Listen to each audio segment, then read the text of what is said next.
терапиясы деп екеуміз ғана күшіміз, қалған бәрі оңбаған қатындар. Сөйтіп өсек айтып рахаттанып, өсек болғаннан культурный айтамыз біз. Культурный өсек айтып, сөйтіп рахаттанып, ұйықтап, ұйқымызды қандырып, таңғы асымызды ішіп, сосын қайтамыз. Міне, сондай күнге жетсеңдер жандарым-ау, қыздар. Алса бересіңдер, жұлса бересіңдер, еркекті тура рядом стоять, сидеть қып қоясыңдар да.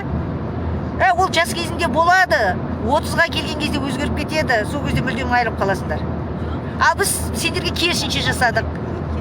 Біз оларға қызмет жасадық, көндік. Қандай тентектігі болса да сіңірдік. Көрген нәрсені көрмегендей, білген нәрсені білмегендей, естіген нәрсені естімегендей, бүйтіп өткізіп жібердік. Енді рахатын көріп жатырмыз. Рахат өмір 50-де басталады, шақтарым.